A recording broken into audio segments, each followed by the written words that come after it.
Sawtooth Dave, what's happening, y'all? We'll do a little different one this week because got different stuff to show you. So we're gonna do a little bit more of the close-ups, but just to remind people who don't already know, plenty of scales, back spacers, hit me up. All right, so it's been a very unusual week. Let's just start with this. So I didn't really promote his raffle because it's a charity raffle, but I was in it, and it's a Simplify EDC guy. His name's Vince. I ended up winning like a 15th position. I think there was 16 positions. I ended up winning one of them, and I got some stickers. Back up, Miss Socks.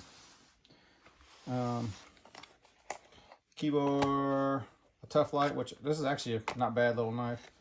A Hank, and some kind of wallet thing, I guess. I don't know. I guess that's what it is. I don't really know. Super grateful for them. But as you always, or as I always do, when I enter the raffles, I don't really expect to win anything. I'm more or less just giving it for charity and trying to support the guy who's doing it. And, so all this stuff's going to be up for grabs. I might do something with that Tough Light. I don't know, but I'm going to give the rest of that stuff away. But talking about giveaways, I need you guys' help for just a minute. So I realized that Captain Electro is D's Nice, but Danny D's Knives actually is the one who commented and won the M3, which I didn't bring out here because I'm an idiot. Anyway, so I need your help. Somebody out there has his email address, and he doesn't have Instagram or Facebook or any of that stuff, so I need to be able to connect to somebody who has Instagram and his email to me so I can give you my email to give him. I guess that's a cluster of the way we're going to do it. I didn't even realize that he didn't have any of that stuff until after he recommented, and I didn't really get it till recently, and I'm an idiot. It is what it is, right?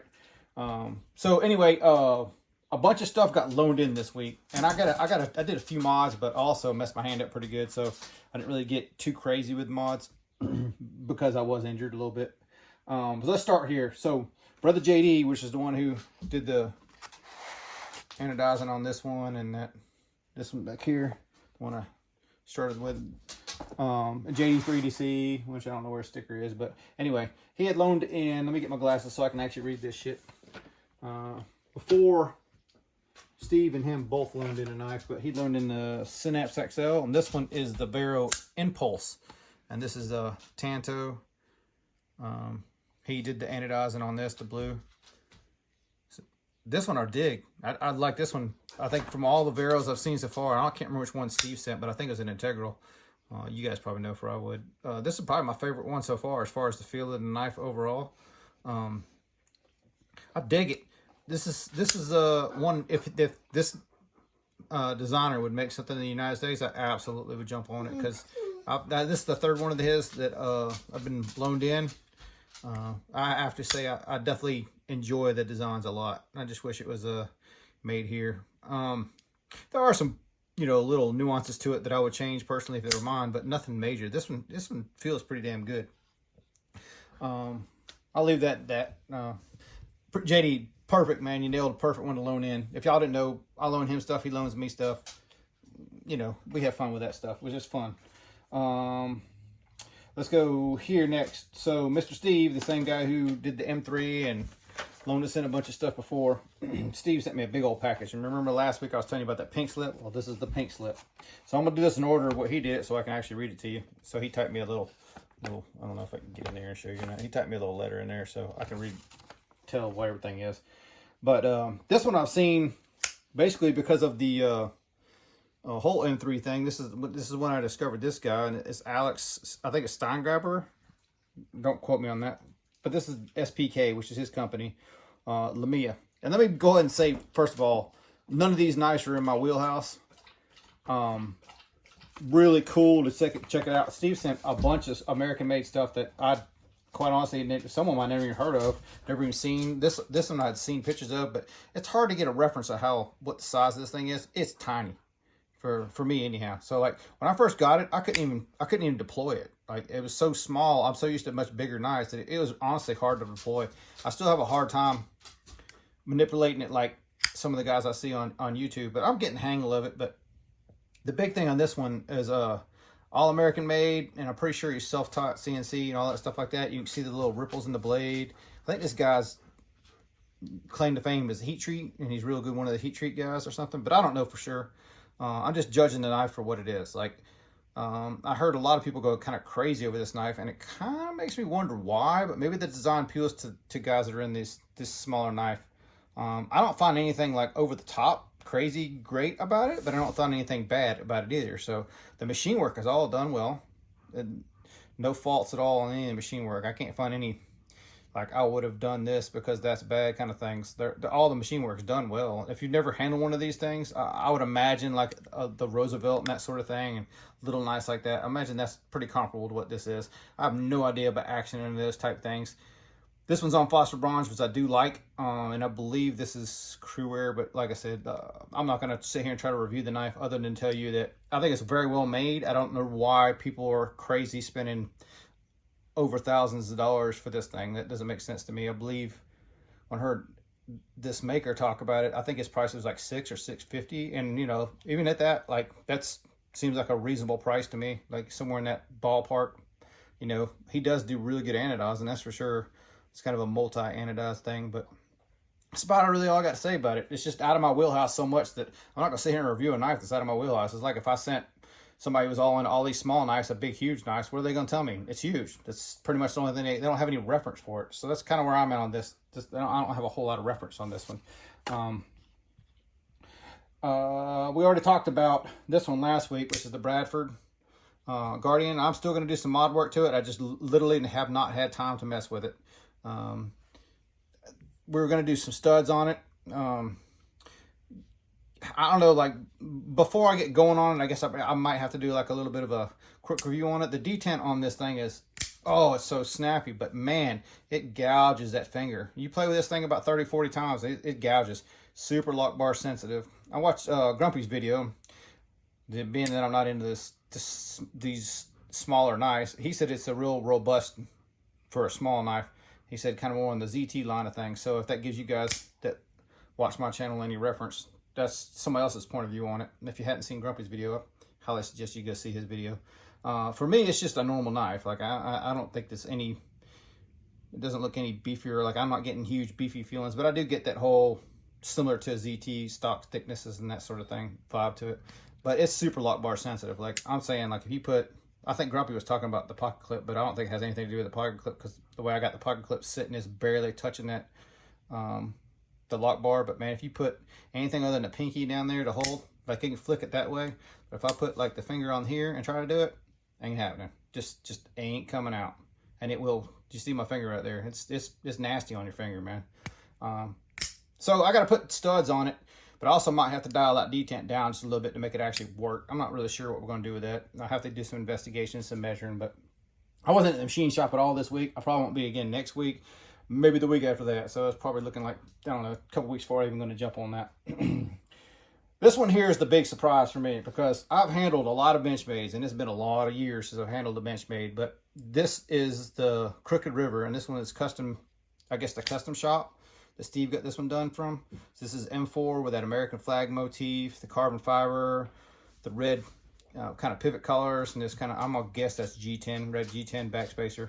Those reds kind of clash a little bit, but overall, like, it's been a while since I had a premium Benchmade, and I forgot how much the premium ones are really cool. And I think Shane was talking about this week, the Edgy American was talking about how much better the premium models are than the budget models, and man, I forgot how much better. Because honestly, it's been, shoot, I hate to admit it, it's probably been 10 years since I bought a premium Benchmade. It's just, they haven't really, the access lock's not really interesting to me. But this one in particular, like, I have a Hogue, what is that? The Ritter that I won from Knife Rights a couple years ago. And that's the only other access lock I have. It doesn't feel anything like this. This action is just, this is a superior knife on all aspects, like size-wise, weight-wise, action-wise, everything. I really dig this one. This is a damn nice knife. Centered and all that other stuff. So I dig this one a lot. Sorry y'all hear the mutt down there. Mutt's down there and cat's over there. Hey, get away from the tripod, dude. I'm trying to film a video here. Come on, man. All right. But anyway, Crooked River custom shop, Benchmade. I really dig this one. Cool knife to actually check out. That one, honestly, out of all the ones, it's going to be funny. Out of all the ones you sent, that's the one that kind of I was most blown away by. Okay, this next one came to me the Lightning Anno, and Steve had already asked, could I customize it for us? We're getting into customizing section now, which I'll roll into other stuff, I guess. But I just want to get through all of Steve's knives. And let me get this paperwork so I don't get this wrong. Okay, this is the RMR Squirrel. It's one of his earlier builds. He's a custom maker out of California, so this is American made. But like I said, this was all electric or lightning and anode or whatever else. So he asked me to blast it. So I blasted it and did my finish on it. So it kind of looks at that dark and mean blast on it. I don't know if it's going to come across in video or not. But I did the hardware. I did everything on it. I did mod the clip just a little bit to make it ramp in and out of the pocket a little bit better. But that's it. Blasted and stonewashed. It's a crazy looking little knife, man. And this is another one that when I first put it in my hand, I couldn't even flick the thing out, man. You can probably see it's super light, super thin, very high quality machine work done on this one. This is impressive. The machine work on this one's definitely impressive. Like, he did a real good job on it. And this is one of his earlier builds, so I imagine one of his later stuff looks really good. But that's it. That's the knife as a whole. This one has really become kind of a fun knife to play with after I learned how to use it. Like, it did take a minute for me to learn how to use it, sorry. And the flippers, it's, anytime you have a flipper and the thumb, I guess, window or whatever else, like, it's either tuned for one or the other. Very rarely do you get both, and that's kind of the way this one feels to me. But yeah, overall, I really dig this knife. RMR Squirrel, really cool knife to check out. And actually, I think it looks badass now with all the stonewash, if I do say so myself. Like, I ain't trying to say I'm the knife modders or nothing, but I think that one came out badass. And for a friend like that, I'll definitely go out of my way to help him as much as I can. So thanks again, Steve. I really appreciate you loaning all these knives. We still got the Bradford to customize and go, but these three are pretty much ready to send back. So if you want them back, you let me know. I'll send them back right away. Otherwise, I'll probably just hold them until I get, well, actually, you want this one to go to Grumpy. So yeah, let me know. I'll send these back to you. I did one more mod, but I'm going to jump ahead to another story. Oh yeah, let me get this one too. This one's also loaned in by a friend. It's the Roxy III. And this was, I should have done this when I was talking about JD. JD always is showing this Roxy III. And he knows that, like, from the design point of view, like, I always like the way this one looks. So I'm really cool that a buddy of mine got loaned me in on this one. And I did carry it today and try to use it like most of that day to see if I could get away with just using a knife like this. And I'll be honest with you, I got like 75% of the way through the day and I just got to break down. I had to get my bruiser out of my pocket and use it. But it could have handled all the tasks. I really like this design a lot. There's a lot of really good things about this knife. But once again, it's teeny tiny.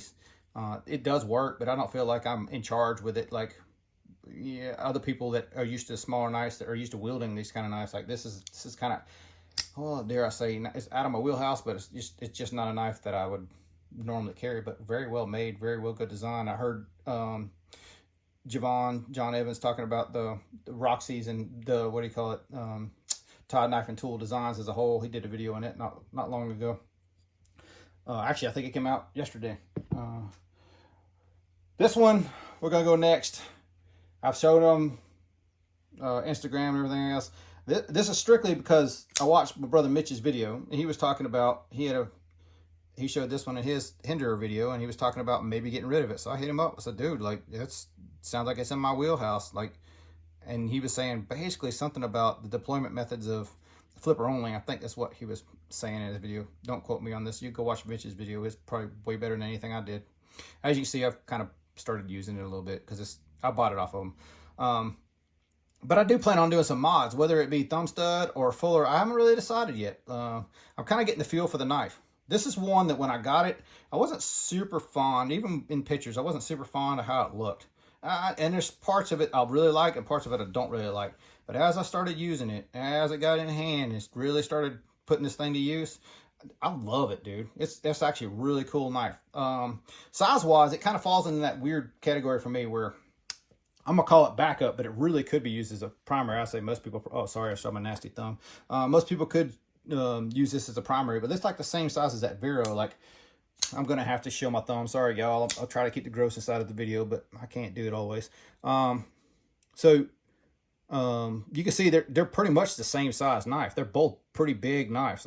So this roll for me is kind of like, well, let me bring a Sawtooth in here for reference, I guess. Put JD's knife down for a second.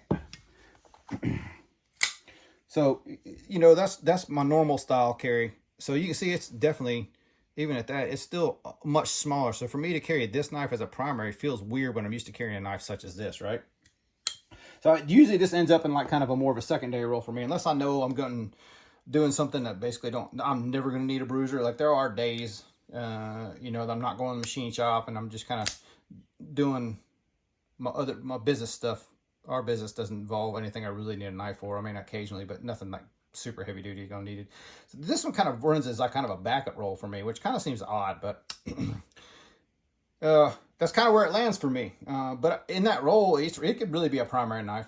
Honestly, it could. It could definitely be a primary knife. I'm just one of those idiots that likes those huge knives.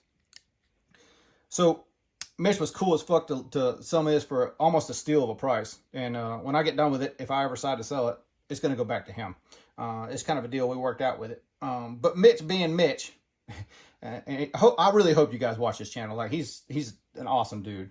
But Mitch being Mitch was like, it's not good enough just to send him a knife. I got to gift him one too. So he gifted me this guy, which we've been chit-chatting a little bit about slip joints, and I'm not really a slip joint guy. I really don't know much about them. The last GEC I had, I just gave it to somebody who made a comment on my Instagram, and I was like, all right, cool, you want it, you can have it. And I don't even know what it was worth or anything, but this, I believe, was manufactured by, I think it's QSP or somebody like that. But this is so it's made in China. So yeah, it won't stay, but it's an introduction for me. So the biggest thing for this one, and I think what I'm planning on doing this one, Mitch, whether you see this or not, as customizing it and send it back to Mitch, I just want to do a twist on it somehow, and I haven't really 100% decided what I want to do, but when he gets it, he'll see it. But this is what they call that modern traditional Ohio River Jack from, what is it called? TPK. I wasn't really sure if I would carry this or anything like that, but you know, that bandage that I've having put on this nasty ass thumb to get underneath it and kind of cut that bandage off, man, this thing's been pretty damn priceless. I like it. Super thin. Like actually he's saying it was thick stock for a slip joint, but this is my kind of slip joint. The immediate question I asked him as soon as I got it, as soon as I discovered what he slipped in the package there on me, is where can I find an American made version of this? And I guess there isn't one. Like if you guys know of where I can find a titanium modern slip joint, modern classic, whatever they call them, slip joint made in the USA, custom or not, let me know, because I don't really know. It's not my wheelhouse at all. And so I was going to try to see it, you know, basically see if I would dig, you know, carrying something like this. I love the weight of it. It's hefty enough. It's a little guy. It's definitely a fifth pocket kind of knife, but you know, when you start comparing, like it's not that much smaller than what the Roxy III is. So some of you guys that carry those, I totally get why you would carry those, this as well. So I don't know, this may or may not, this introduction to slip joints may or may not get me into slip joints. I have been enjoying it a little bit, and I did ask Mitch to slip or not to slip, and he said basically it's your choice. You know, slips keep them cleaner and everything else. So I don't know, as of yet, I'm just kind of one of those chuck it in the pocket kind of guys. Like, I don't know, back when you had Boy Scout knives like this, just chuck it in your pocket and go. Kind of where I was at on this. So I'll probably give you guys an update, but seriously, if you guys know where to find something like this in American made, please let me know. I'm just out of the loop on all those. Don't know nothing about it. And quite honestly, I'm more attracted to that design, like that slip joint design, than I would be like the SPK or the Bradford. Like these little knives are cool. They're fun. I have like one or two, like the Urban Hess and that sort of thing, and I probably should have brought it out here, but I'm just not interested in collecting this style of knives. This is not more my flavor. Now the Squirrel, that's a little bit bigger. We're kind of starting to get in range where I can start seeing like the usefulness for me. But if we're talking about small knives, I think I like the slip joint idea. This is kind of cool. All right, so this next one is basically from my buddy Aaron. I had showed you guys a while back about this, and I did a mod to it and I refinished it. So this is the Scout, the Russian Scout. Mitch, you're gonna laugh at me again because I'm gonna try it again. Shabrakov, I think I said it right. Scout. So the first thing I did, let me show you the mod work real quick. The first thing I did was, if you look where this line comes over and this line comes over, you can see I relieved it back just a little bit right there. Hopefully that comes off in video where you can see it. And I try to match the lines up where it kind of, from this line running in, you can see it, and from that line running in, you can see where it kind of just beveled it in just a little bit. And on this other side, I just kind of try to take it back. And yeah, that's where I did this stupid shit. But when you're dumb, you got to be tough. Anyway, so that was pretty much just a hand bevel, just to basically give me something to push off of. So now relieve this side and push off this side, so it makes that lock bar access a lot easier. Tighten that lock bar a lot, so it makes it snappier. I don't know if it comes off in video or not. And then I refinished the whole thing. So it did receive a dark blast stone wash, and then flamed and oil quenched finish. And this is kind of what it came out looking like. I didn't really have a goal in mind, like shooting for a certain goal. Oh, and then hardware I blasted as well. So that's pretty much what it would have looked like. Actually, like that squirrel, it would have looked pretty much just like that had I not done something to it. So I just wanted to do something a little different, and you can see where I sanded it and then flamed it or whatever else. But I think it turned out pretty nice, man. Like, it's not really something I normally would seek to. It's not like over the top, like it's not bling bling. Like, this is bling bling, right? This is sticks out. Like, you're gonna see that bling. This is a little more subtle, just a little color to it. So I kind of dig it. So I'm gonna leave it like this for the time being. And that's a cool mod that I was able to get done. Well, I say cool mod, but you may or may not agree or disagree, but cool mod for me anyhow. I enjoyed doing it, and I learned something, and I picked up a new skill as far as doing that. So you guys, please help me find, in summary, help me find Danny's email. I know one of you guys got his email, and one of you guys that has his email has my Instagram, or that will jump on Instagram and message me. Please do that so I can give Danny his knives. Then very soon, matter of fact, whoever does that, I'm going to give you all that stuff that I talked about from the Semper Fi guy. All the stuff that I want, I'm going to send to you just for a thank you. Okay? So do that for me. All right.